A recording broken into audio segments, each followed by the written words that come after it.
So what are the three most common mistakes chiropractors make when dealing with personal injury documentation? My name is Dr. Calarco with PI Expert Secrets. We train doctors all over the country on how to maximize personal injury in their practice. So there are many mistakes that we see across the board when it comes to personal injury specific documentation. However, in this video, we're going to discuss the top three issues that we see, and these are going to be in no particular order.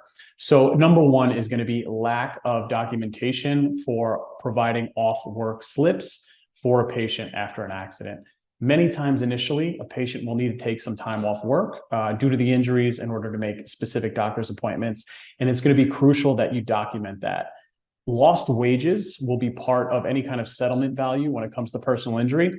And one of the key complaints that we get from attorneys and the legal community at large is chiropractors and other healthcare providers not actually putting off-work slips and then documenting the amount of time and why that patient was off work. It's, again, going to be crucial to help build case value and help that attorney show that indeed these injuries were the cause of that patient not being able to go back to work. And again, it's a common mistake that we see. So don't let that be you. Make sure that you're providing those off-work slips and documenting that in the medical record. Number two is going to be not fully diagnosing all of the actual injuries from the accident. And I know that sounds silly, but again, it's one of the top issues that we see. It's one of the top complaints that we get from patients and attorneys that deal with personal injury. The reason why, I think, is when you have a patient presenting to your office, they maybe have complaints, maybe three of their top complaints, or maybe one area that's really bothering them the most when it comes to pain levels, examination findings, and everything else.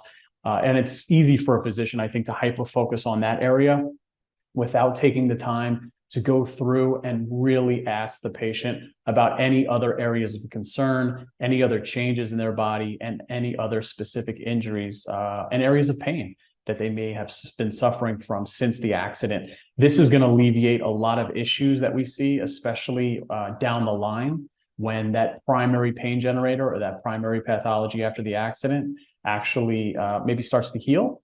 And then you have secondary, tertiary, and other areas of pathology and pain that start to present. If they're not documented initially, it can be really difficult to prove that, you know, that didn't happen outside of the accident, especially if it's weeks to months later. So really, really important, whether it's 1 or 20 diagnoses, you have to accurately tell that patient's story and accurately diagnose everything that's going on with that patient.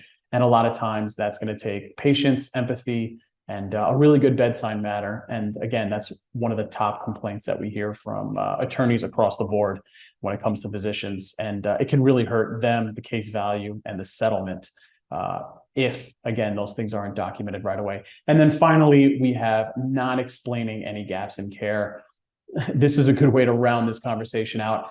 Gaps in care for a personal injury case, whether it's a front-end gap, meaning from the time of injury to the initial visit, or any kind of gap during care, can really create issues if they're not explained. I mean, listen, we all have things happen on the day-to-day. You know, maybe the patient had to go to work, they couldn't make certain appointments, maybe they had another obligation, maybe they were out of the city where they currently reside.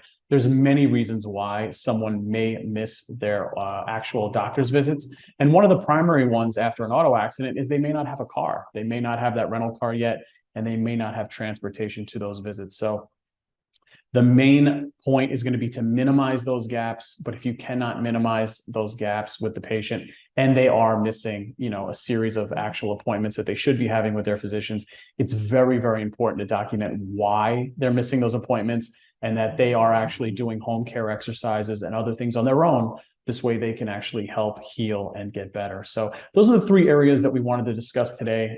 Some common areas that we see chiropractors make mistakes on with personal injury documentation.